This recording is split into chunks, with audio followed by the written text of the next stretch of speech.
NRMA गैर आवासीय मधेसी संघ के उपाध्यक्ष श्री इंद्रजीत यादव जी लगाए मंच पे आसीन समस्त नेतागण तथा यहाँ पे उपस्थित नवलपरासी जिला के विभिन्न स्थानों के माताएं बहनें, मेरे बुजुर्ग, युवा, विभिन्न तबका के लोग, आप सभी को मैं हृदय से नमस्कार और सलाम करना चाहता हूं।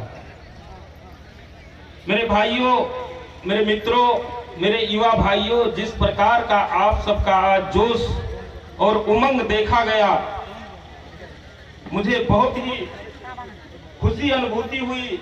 मैं बहुत ही सोचने पे विवश हुआ कि मेरे नवलपरासी जिला के, मेरे इस प्रतापपुर गांव पालिका के, सरावल गांव पालिका के, सुस्ता गांव पालिका के मेरे युवा भाइयों में, मेरी माताएं बहनों में जोश में कोई कमी नहीं है।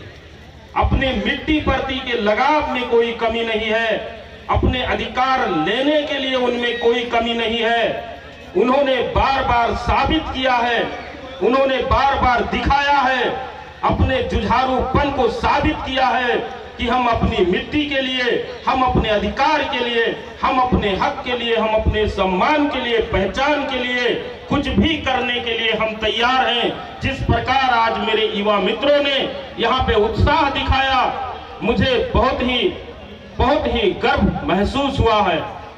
और मैं जानता हूं मेरे भाइयों कि आप सबसे मेरे मित्र ने यहाँ पे कहा कि नेता का चुनाव, सही नेता का चुनाव कीजिए, लेकिन नहीं, मैं ये नहीं कहता हूं कि सिर्फ नेता का चुनाव कीजिए, क्योंकि नेता को तो चुनते चुनते दशकों बीत गया। एक बार नहीं, बार बार यहाँ के मेरे भाइयों ने, यहाँ के मेरे बुजुर्गों ने, यहाँ के मेरी माताओं ने नेता का चुनाव बार बार करके देख लिया, बार बार नेता बना के देख लिया, बार बार मंत्री बना के देख लिया, बार बार सांसद और विधायक बना के देख लिया, लेकिन हालत और बद से बदतर होती जा रही है। जो समस्या कल नहीं था, 20 बरस पहले जो समस्या नहीं था, वो समस्या आज खड़ा हो गया। मतलब नेता का चुनाव करने से समस्या समाधान नहीं है। यदि होती तो कब का हमारी समस्या का समाधान हो जाता। इस प्रकार घाम में आकर के आप सभी को बैठना नहीं पड़ता, हम लोगों को दौड़ना नहीं पड़ता, गली गली का धूल चाटना नहीं पड़ता। यदि नेता का चुनाव से ही समस्या समाधान होता तो आप सबने नेता के चुनाव में कोई कसर नहीं रखी। और एक बार नहीं, एक ही नेता को बार बार आपने विजय करा करके मंत्रिमंडल में पहुंचा करके भी नेता का चुनाव कर लिए, लेकिन नेता चुनने से समस्या का समाधान नहीं हो सकता। इसलिए करना क्या है, अब नेता का चुनाव मत कीजिए, अब नेतृत्व अपने हाथ में लीजिए, खुद को नेता बनिए, खुद को आगे बढ़िए। जब तक नेतृत्व नहीं लेंगे, समस्या आपकी है तो समाधान आपको करना पड़ेगा। समझ करके ताली बजाइए, समझ कर। समस्या आपको है तो समाधान भी आपको निकालना पड़ेगा। रोग आपको लगा है तो दवा आपको खाना पड़ेगा, तभी हमारी भूख मिट सकती है, तभी हमारा रोग खत्म हो सकता है। नहीं तो भूख आपको लगी है, खाना हम खा रहे हैं, तो क्या आपकी भूख मिट जाएगी? रोग आपको लगा है, दवा हम खाते रहेंगे, तो क्या आपका इलाज सही होगा, आपका रोग ठीक होगा? नहीं हो सकता। इसलिए नेता को तो आपने बार बार चुन के देख लिया, अब नेता से समस्या समाधान नहीं होगी, अब नेतृत्व खुद लेना पड़ेगा। और उसके काबिल यहाँ पे मेरे नौजवान, मेरे बुजुर्ग, मेरी माताएं बहनें, कोई किसी से कम नहीं है। मैंने सभी जिला में घूम रहा हूं, देख रहा हूं, लेकिन आप सबसे अच्छा, आप सबसे बेहतरीन मैंने हर जगह पे नहीं देखा। किसी से आप कम नहीं है, ना ही झापा से आप कम है, ना ही बाके बर्दिया के लोगों से कम है, ना ही बारापरसा के लोगों से कम है, और ना ही सिराहा सप्तरी वालों से भी कम है। नवलपरासी के लोगों ने बार इतिहास में भी दिखा चुके हैं अपने वीरता, और अपनी वीरता का प्रस्तुति यहां तो यहां नेपाल में सबसे बड़े महाराज मानने वाले श्री 5 पृथ्वी नारायण शाह को भी बार बार पराजित करके साबित कर दिया कि नवलपरासी के लोग कमजोर नहीं है, नवलपरासी के लोग हर चीज में आगे हैं। लेकिन बड़े दुख की बात है कि आज हम सब देखते हैं चारों ओर जनमत पार्टी का संगठन निर्माण हो रहा है, चारों ओर पूरा मधेश में आप देख लीजिए, आप फेसबुक खोल के देखिए, सोशल मीडिया सब में देखिए, पूरा जिलाओं, सभी जिलाओं में पूरा जनमत में है, हर जगह लाउड स्पीकर, हरन छाप का चर्चा है, परिचर्चा है। लेकिन क्या बात है, नवलपरासी में आप सब नेतृत्व क्यों नहीं ले रहे हैं, आप सब आगे क्यों नहीं बढ़ रहे हैं? इसलिए मेरा विश्वास है कि आज के बाद नवलपरासी में अब नेतृत्व के लिए हम लोग को संकोच नहीं करना होगा, और आप सब पीछे भी नहीं हटेंगे, मुझे विश्वास है।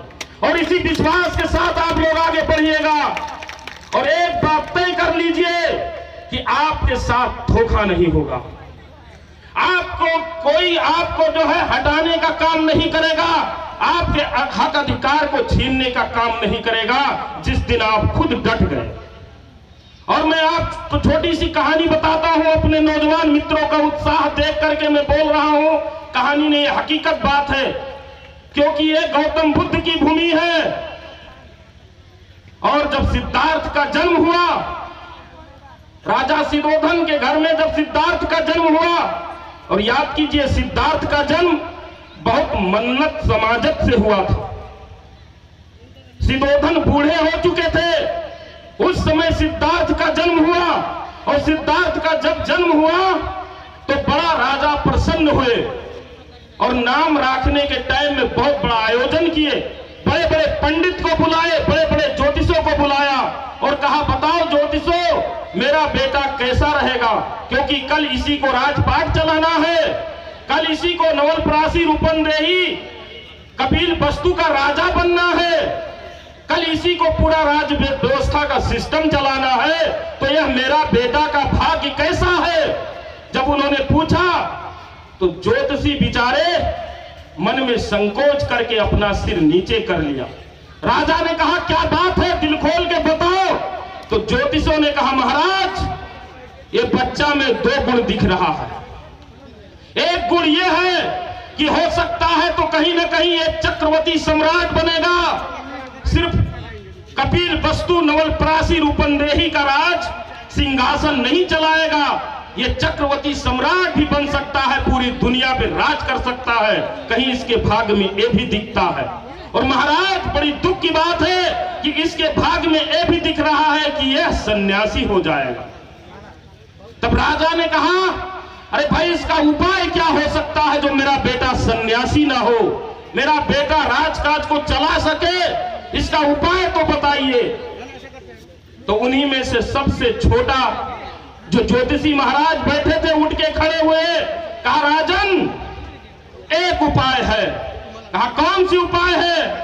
तो कहा महाराज इस बालक को आप बाहर दरबार से बाहर निकलने मत देना, इसको कभी सुख दुख देखने मत देना, कभी बुढ़ापा की अवस्था में लोगों को इसको देखने मत देना, कभी मृत सैया को इसको देखने मत देना, कभी सन्यासियों पे इसकी नजर मत पड़े, वरना इसका भावना बदल सकता है, ये सन्यासी हो सकता है।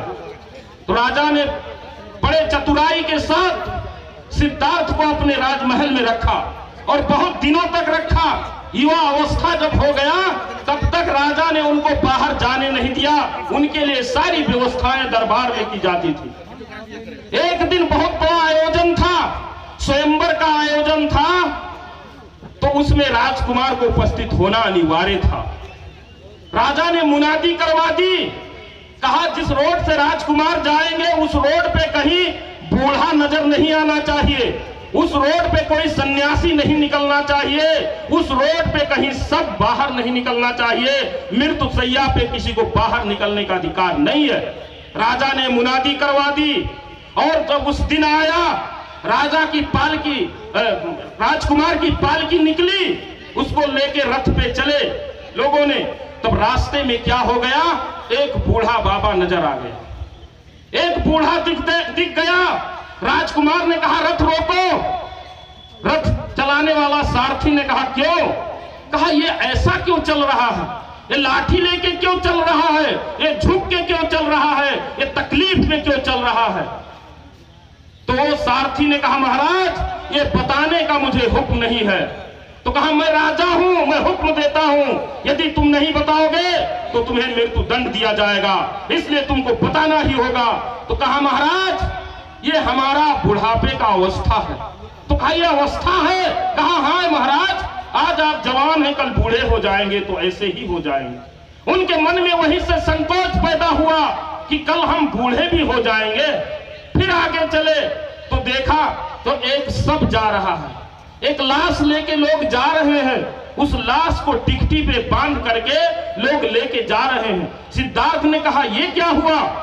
तो उसने कहा महाराज लास्ट में यही होना, हम कभी जवान होते हैं कभी बुढ़ापे में जाएंगे और लास्ट में ऐसे ही अवस्था में हम सब मृत्यु शैया पे चले जाएंगे। कहा क्या हम मर जाएंगे? कहा हाँ महाराज एक दिन सबको मरना है, किसी को बचना नहीं है। तो कहा तब हम सब ये क्या कर रहे हैं, ये कौन सी दुनिया में फंसे हैं जो हमको मरना ही है, तो ये सब करने का कारण क्या है? फिर आगे बढ़े तो एक सन्यासी निकले रोड पर से, पीला वस्त्र लगाए सन्यासी जा रहे थे। सिद्धार्थ ने कहा ये क्या है?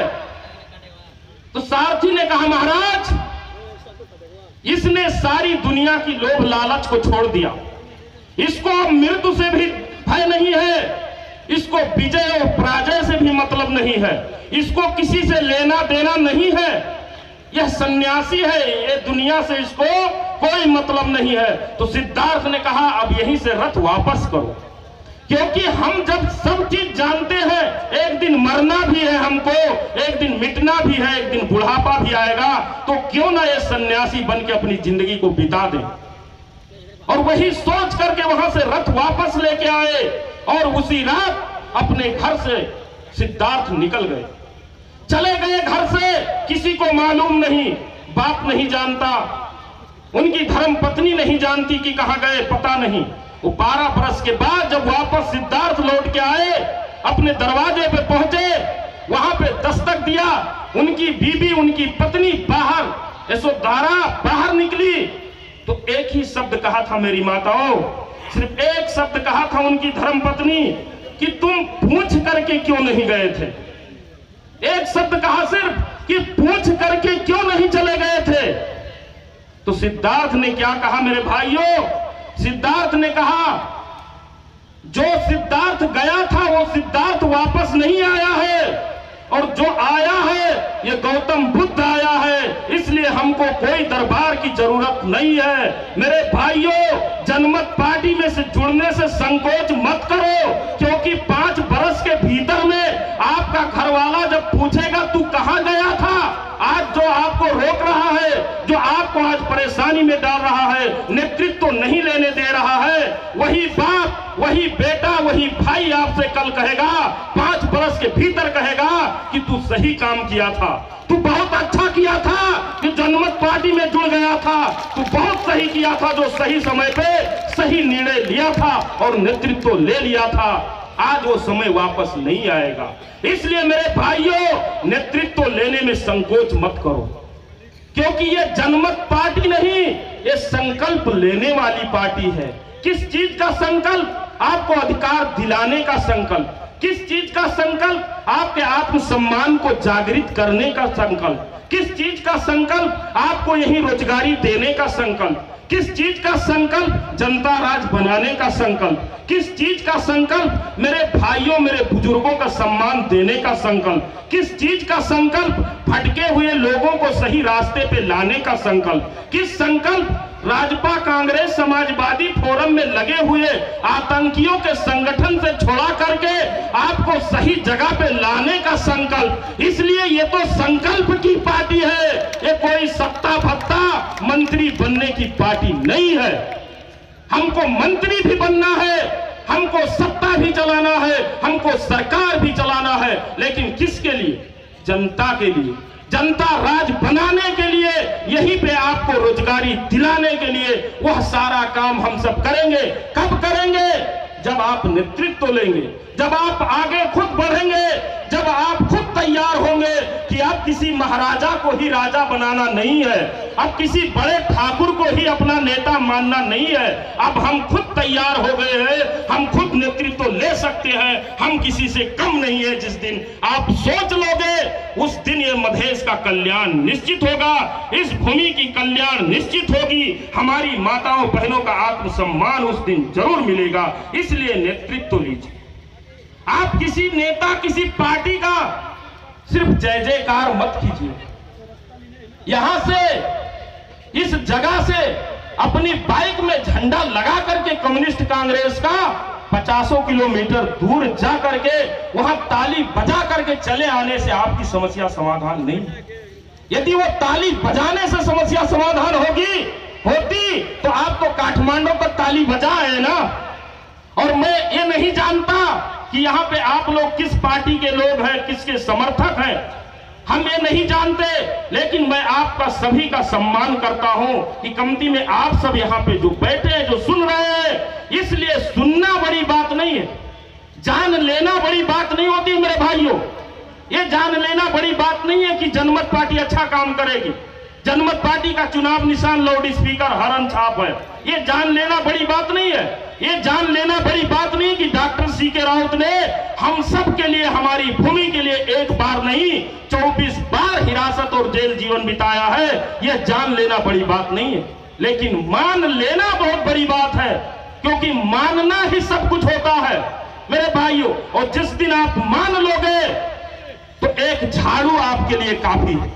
जो आप मेरी माताएं बहनें अपने घर में झाड़ू लगाती है, वो झाड़ू काफी है आपके लिए, क्योंकि उस झाड़ू में छोटी छोटी पत्तियां होती हैं, उस झाड़ू में छोटे छोटे तिनका होते हैं, और जब वो छोटे छोटे तिनका एक हो जाते हैं, झाड़ू बन जाते हैं, तो क्या करते हैं? पूरी गंदगी को साफ कर देते हैं, पूरी गंदगी को हटा देते हैं। लेकिन वही तिनका जब बिछड़ जाए, वही तिनका जब अलग अलग हो जाते हैं, तो वह गंदगी बन जाते हैं। इसलिए मेरे भाइयों, एकजुट होने की जरूरत है। हम सब छोटे छोटे तिनका नहीं है, हम सब एक झाड़ू बन के इन आतंकियों की सफाई करने वाले बहुत बड़ी शक्ति है।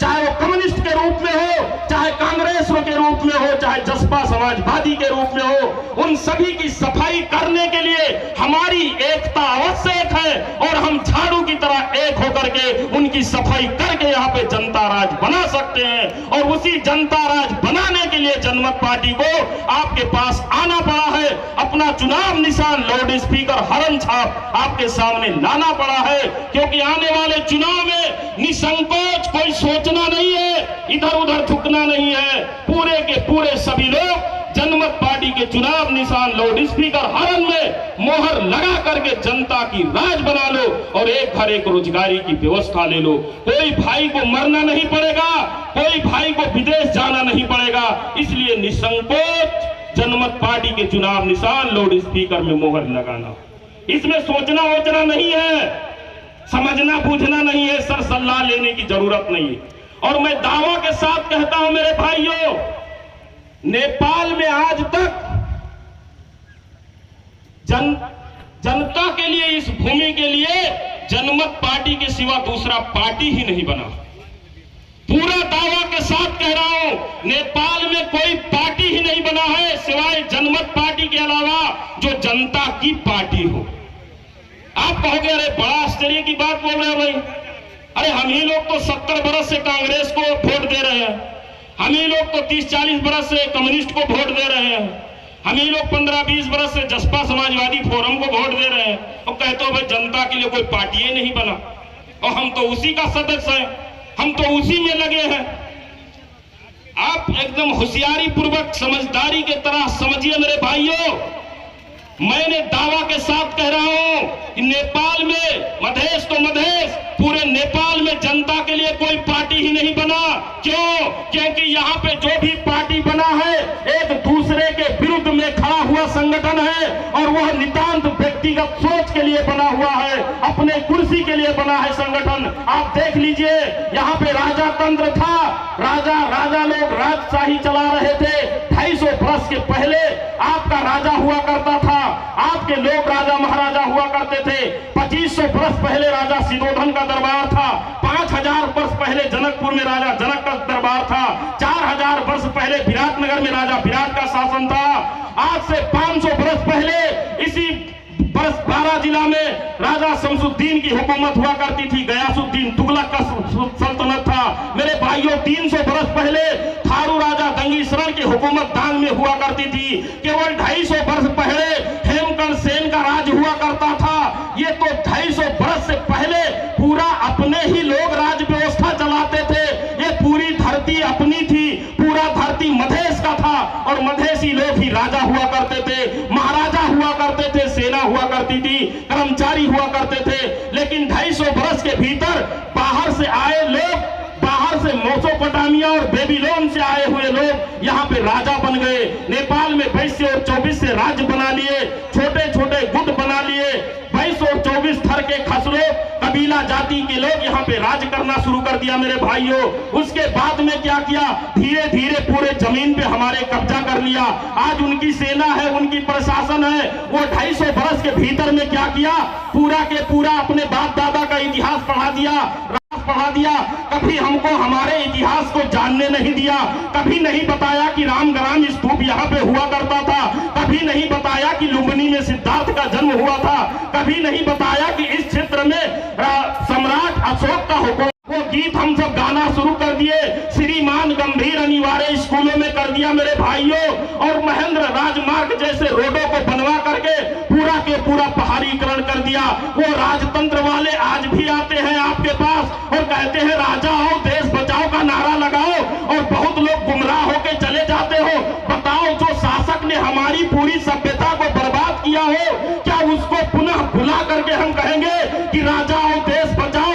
इस नारा को इतना जोर से लात मारिए कि वो जाके काठमांडू के सिंह दरबार में दफन हो जाए। और मेरे भाइयों, पूरी मधेश में एक ही नारा होना चाहिए कि सीके आओ मधेश बचाओ, वरना दूसरा कोई विकल्प नहीं है। इस प्रकार राज व्यवस्था ने हमारे पूरे सभ्यता को बर्बाद किया मेरे भाइयों।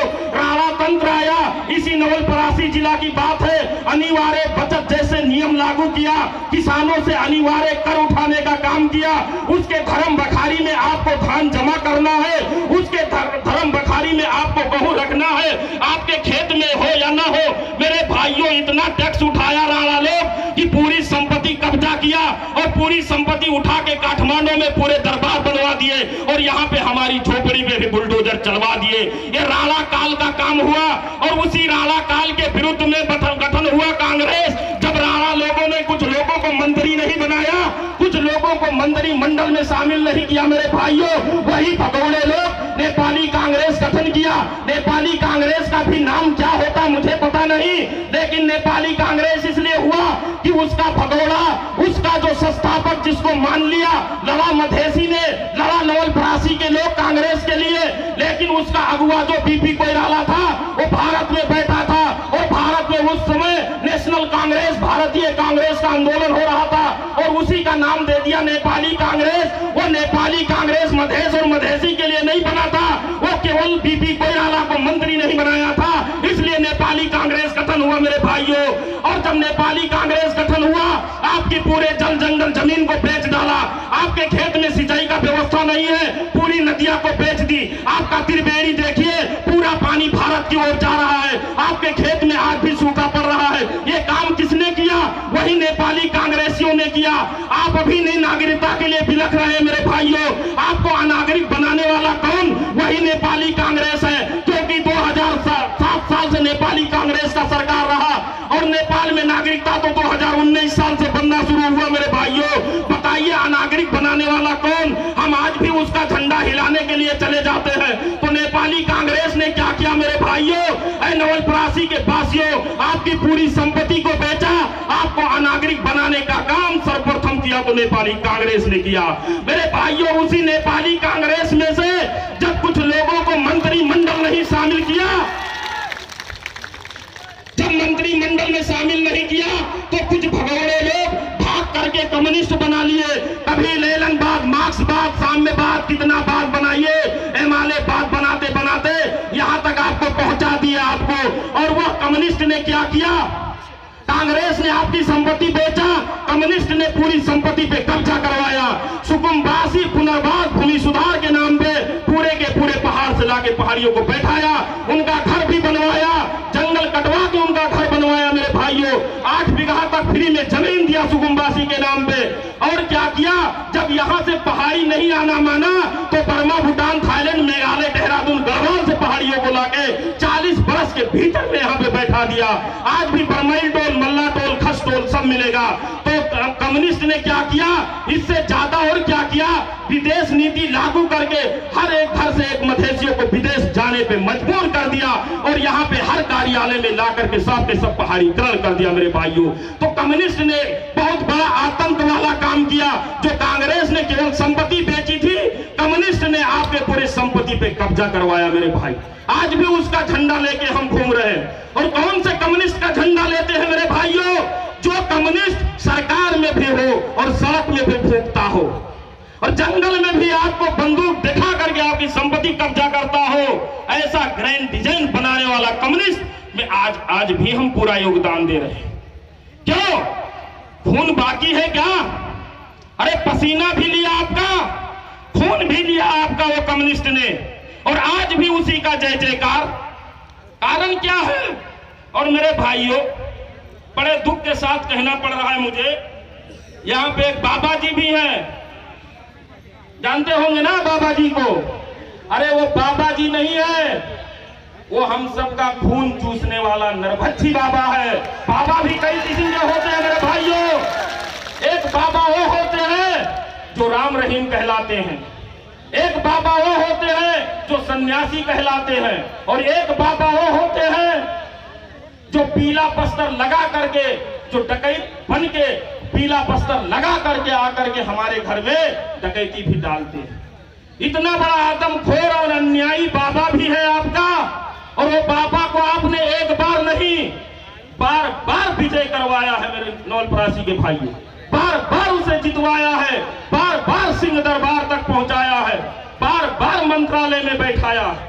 बड़े दुख की बात है कि वो बाबा नहीं मेरे भाइयों, वो विनाशकारियों का बड़ा भारी एजेंट है, विनाशकारियों का। वो जहां जाता है विनाश ही करता है मेरे दोस्तों। जब सद्भावना में गया, सद्भावना को विनाश किया। और सद्भावना के जो हमारे सरते नेता थे, वो नेता का तस्वीर का भी, उनका जो मूर्ति बना हुआ है सप्तरी जिला में, उनका हाथ भी काट करके वो हाथ को किसको दे दिया? उसी केपी शर्मा ओली के सरकार को दे दिया। और केपी शर्मा ओली ने क्या किया? मंत्री बना दिया मेरे भाई। तो अपने नेता का हाथ काटने वाला बाबा, पार्टी को खत्म करने वाला बाबा कितनी बार मंत्री बना, लेकिन क्या हमारी समस्या की समाधान है? बोलिए, आज स्वास्थ्य मंत्री बने बैठे हैं, क्या अस्पतालों में अच्छा इलाज हो रहा है? क्या अस्पतालों में दवा मिल रही है? क्या अस्पतालों में अच्छा डॉक्टर है? क्या आज आपको जो है इंडिया में दवा कराने के लिए नहीं जाना पड़ रहा है? तो उस नेता की क्या जरूरत, उस बाबा की क्या जरूरत जिसने हमारी जरूरत को ही पूरा ना करे? बताइए, ऐसे बाबा को क्या करना चाहिए? बताइए, आप लोग बोलिए तो क्या करना चाहिए? इस बाबा को इतने जोर से फेंकना चाहिए यहां से कि जाके सिर्फ केपी ओली के शरण में बैठ जाए, उससे निकलने का हिम्मत नहीं करे। इसलिए बाबा से कहिए, बाबा अब केपी ओली के शरणम गच्छामि बाबा कह के इस बाबा को यहां से उठा के फेंक दीजिए। दोबारा ये बाबा यहां दिखाई नहीं दे। वह बाबा इतना बेवकूफ हम लोग को बना रहे हैं, बाबा जी इतना बेवकूफ बना रहे हैं। बाबा कहते हैं हम स्वतंत्र समूह, विद्वान लोग हो आप लोग, समझिए मेरे भाइयों, स्वतंत्र समूह बोलते हैं अपने को। अरे चुनाव चिन्ह क्या लेते हैं? सूर्य, और कहते हैं स्वतंत्र समूह। बताइए, किसी स्वतंत्र समूह का चुनाव निशान सूर्य हो सकता है? आप लोग खुद सोचिए, थोड़ा सा बुद्धि लगाइए मेरे भाइयों। अरे उस चुनाव सूर्य चुनाव निशान के लिए तो कम्युनिस्ट आज द्वंद कर रहा है। केपी कहता हमको मिलना चाहिए, प्रचंड कहता हमको मिलना चाहिए, लेकिन वो बाबा को फ्री में मिल गया क्या बाबा का चोला इतना मजबूत था? क्या बाबा इतना चोलाधारी थे, इतना शक्तिमान थे कि सर्वे भवन्तु सुखिना कह दिए और वो पूरा सूर्य को निगल गए? ऐसा तो बाबा नहीं थे। तो बाबा वहां सिग्नेचर किए कि हम तुम्हारे हैं, तुम्हारे सपुत्र हो गए, हमको चुनाव निशान सूर्य दे दीजिए, बाबा ने कहा। और क्या किया? वो सूर्य चिन्ह से आकर के यहाँ चुनाव लड़ गए। हम सबको क्या कह दिए? हम स्वतंत्र समूह हैं, हम स्वतंत्र समूह। बताइए, इतना बड़ा दिन दहाड़े डकैती डालने वाला बाबा वो कभी सन्यासी हो सकता है? आज हमारे भाई बिलखते हैं इलाज के लिए, हमारे भाई बिलखते हैं दवा के लिए, हमारी माते बहनाएं परेशान हैं दवा के लिए, हमारे भाई परेशान हैं नौकरी के लिए, लेकिन बाबा ने क्या दिया? बाबा ने यही दिया ना कि ऊखू किसान आंदोलन के नाम पे काठमांडू में हमारे बुजुर्गों की हत्या करवाई। बड़े दुख की बात है मेरे भाइयों, मेरा भाई किसान भाई जो कहता है मेरा पैसा मुझे दे दो, ये बाबा जैसे लोग काठमांडू के गलियों में, काठमांडू के सड़कों में हमारे बुजुर्ग की हत्या हो जाती है, लेकिन इन्हें कोई परवाह नहीं। आज हम भी गिड़गिड़ा रहे हैं कि हम ऊखू किसान हैं, हम फलाने किसान हैं, हमको पैसा चाहिए। बाबा क्या करता है? बंदूक की गोली देता है मेरे भाई। इसलिए ऐसे सन्यासी को, जो झूठ का सन्यासी, डकैत के नाम पे जो साधु बना सन्यासी है, इनका छोड़ना मत मेरे भाई। बताइए, अब कोई पार्टी बना और इन्हीं में से, इसी कम्युनिस्ट और कांग्रेस में से कुछ भगौड़े लोग, जब हम सब ने आंदोलन किया, परासी में जाकर के आप सब गोली खाए, तब वहां कम्युनिस्ट में रहे, उसी माओवादी में रहे कौन? उपेंद्र जी। वहां से छोड़ छाड़ के भागे कैसे? जब वहां मंत्रालय नहीं मिला, प्रचंड जी मंत्रालय ने दिया, लात मारा, तो मधेसियों के शरण में आ गए और मधेश चिल्ला करके फोरम बना लिए। महान ठाकुर जी कांग्रेस में थे, वहां से भागे तो यहाँ पे तमलोपा बना लिए। विजय कच्छदार, विजय गद्दार जैसे वहां से भागे, यहाँ पे आ गए। तो ये सबके सब क्या है? भगोड़े लोग हुए कि नहीं? तो आप बताइए, आप कोई पार्टी जनता के लिए बना? नेपाली कांग्रेस बना तो किसके विरुद्ध में? राणा के विरुद्ध में, और उसको कुर्सी न मिलने की वजह से नेपाली कांग्रेस बना। कम्युनिस्ट बना तो किस लिए बना? नेपाली कांग्रेस ने कुर्सी नहीं दिया इसलिए कम्युनिस्ट बना। जसपा समाजवादी फोरम बना किस लिए? जब कांग्रेस और हिमालय में उनको मंत्री नहीं बनाया, तब आकर के जसपा बना मेरे भाई। तो जनता के लिए कोई पार्टी बनी, लेकिन जनमत पार्टी एक ऐसी पार्टी है मेरे भाइयों, जो आप सबसे पूछ करके पार्टी गठन किया गया और पूछ करके बनाया गया, और उसका चुनाव निशान भी उसी तरीके से निर्धारण किया गया जिस तरीके से आपकी समस्या, आपको हक नहीं मिल रहा है, कोई सुन नहीं रहा है, आपको अधिकार नहीं दिया जा रहा है, शासक सुन नहीं रहा है, आप अपने घर में चिल्ला रहे हैं, आपकी कोई बात नहीं सुन रहा है, दलित की हत्या होती है, कोई पूछता नहीं है, महिलाएं बलात्कार होती है, इनकी आवाज कोई सुनता नहीं है। तो ये सारी आवाजों को उठा करके उस शासक के कान में ठोसने के लिए, उसके कान को फोड़ने के लिए ये चुनाव निशान लाउड स्पीकर बनाया गया मेरे भाइयों। वही निशान आपका निशान है, और वही निशान पूरे मधेश का चुनाव निशान है, दूसरा कोई नहीं है। इसलिए जब आपके लिए पार्टी नहीं बनी, तो आपके लिए चुनाव निशान कैसे हो जाएगा? जनमत पार्टी आपके लिए पार्टी बनी, तो उसका चुनाव निशान ही आपका चुनाव निशान है, दूसरा कोई हो ही नहीं सकता। तो आप बताइए, जो आपकी पार्टी है, जो जनता की पार्टी है, उस जनता के पार्टी में रहना है कि उन नरभक्षियों और आदमखोरों के पार्टी में रहना है? आपको निर्णय यहां पे करना होगा। इसलिए आप करना क्या होगा? आपको क्या करना होगा मेरे भाइयों? इन सबका जो क्रियाशील सदस्यता है ना, चाहे वो कांग्रेस का क्रियाशील हो, चाहे कम्युनिस्ट का क्रियाशील हो, चाहे जसपा समाजवादी का क्रियाशील हो, मेरे भाइयों याद कीजिए, वो क्रियाशील सदस्यता नहीं है, वो आपके बाल बच्चों का क्रियाक्रम करने का प्रमाण पत्र है। इसलिए उसको जलाना होगा, इन सारे पार्टियों के क्रियाशील सदस्यता को जलाना होगा। बोलो, जलाओगे क्या?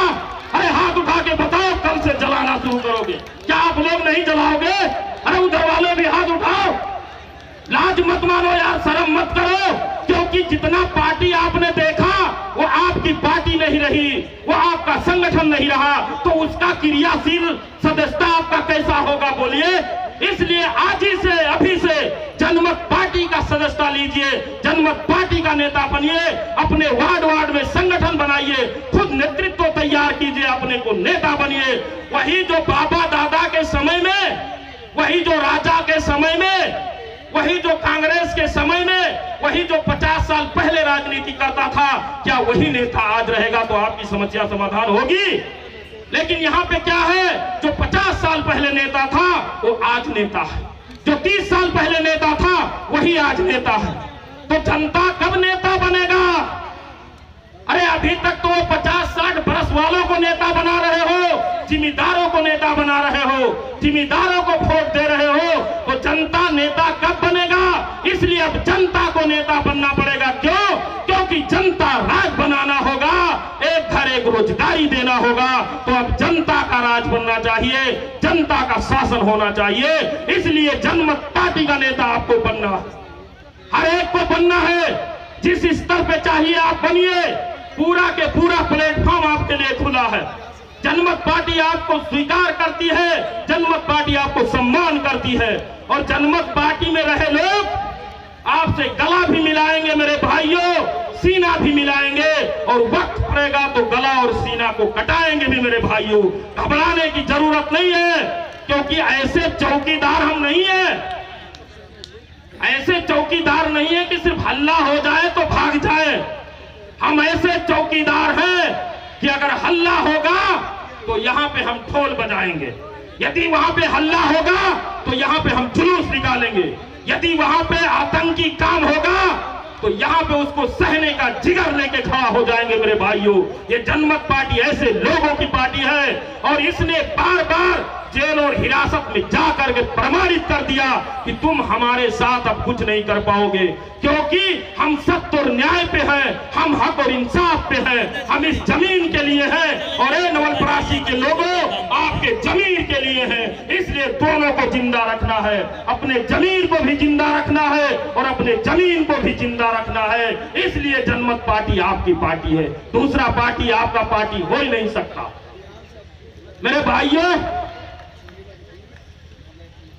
अरे एक तो है ना फोरम पार्टी, अरे मेरे भाइयों फोरम पार्टी नहीं है, यह मुर्गा फार्म, क्योंकि उसका नेता लोग पहले से योजना बना चुका कि जब चुनाव आएगा तो मुर्गा का फार्म बनवा लिए हैं और पूरा मुर्गा फार्म खोल देंगे, पूरा मुर्गा फार्म का दरवाजा खोल देंगे। कितना मुर्गा खाओगे? ऐ परासी वालों, आपको बार बार मुर्गा खिला करके क्या बना देता है? मुर्गा ही बना देता है। इसलिए वो मुर्गा फार्म से भी दूर रहिए, रहना होगा ना। तो अब मुर्गा मत बनिएगा मेरे भाई, क्यों बहुत हो गया मुर्गा बनते बनते, बहुत समय व्यतीत कर दिए, बहुत बर्बाद हो चुका।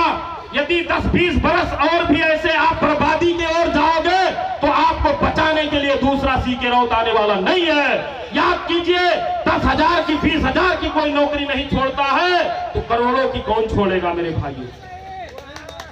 यहाँ पे लोग पार्टी कैसे लोग बनाए हैं आप खुद जानते हैं सुस्तावासियों, क्योंकि आपकी चर्चा होती रहती है, बहुत जानते हैं यहाँ पे पार्टी कैसे लोग बनाए हैं। अरे पैसा कमाने के लिए लोग पार्टी बनाए, अपने बाल बच्चों को यूरोप अमेरिका में भेजने के लिए पार्टी बनाए हैं, अपने को बड़ी बड़ी आलीशान गाड़ी और महल में रहने चढ़ने के लिए पार्टी बनाए। लेकिन जनमत पार्टी वैसे पैसा को लात मार के पार्टी बनाया है, वैसे अमेरिका यूरोप का ग्रीन कार्ड नोच करके फेंक करके पार्टी बनाया है, अपने बाल बच्चों को अमेरिका से वापस ला करके आपके मधेश के भूमि पे रख करके पार्टी बनाया है। और याद कीजिए, अभी तक कोई नेता इस भूमि के लिए और यहाँ मधेसी जनता के लिए एक भी जेल नहीं गया होगा, लेकिन जनमत पार्टी का नेता एक बार नहीं 2 दर्जन से ज्यादा बार भी जेल और हिरासत में जाकर के प्रमाणित कर दिया कि हम आपके हैं। हम सिर्फ नेता नहीं है मधेसियों, हम आपके बेटा भी हैं। इसलिए अपने बेटा के साथ यदि गद्दारी करोगे, धोखागिरी करोगे तो आप संतान द्रोही कहलाओगे। इसलिए संतान द्रोही करने का काम मत कीजिएगा, क्योंकि वह काम यदि संतान द्रोही का काम करोगे तो आने वाले 20 बरस के बाद आपकी हड्डी यदि दफन हो गई हो और आपको जला करके यदि राख भी उड़ा दिया गया होगा तो आपका जो पोता होगा ना वो भी आपको गाली देगा कि मेरा बाबा कैसा था, मेरा दादा कैसा था, मेरा भाई कैसा था कि हमको आज ऐसी स्थिति में खड़ा कर दिया कि हमको आज अपने घर में भी रहने नहीं दे रहा है, हमको दुबई, मलेशिया, सऊदी, कतर में जाके काम करना पड़ रहा है, हमको भारत में जाके काम करना पड़ रहा है, अपने भूमि पे हमको रहने का अधिकार नहीं दिया है। इसलिए अब वह काम मत कीजिएगा मेरे भाई, मेरे मुसलमान भाइयों। आप लोग भी कम्युनिस्ट और कांग्रेस का झंडा बड़ा बड़ा लेके चलते हो और यहाँ पे आके कहते हो हम मुसलमान हैं।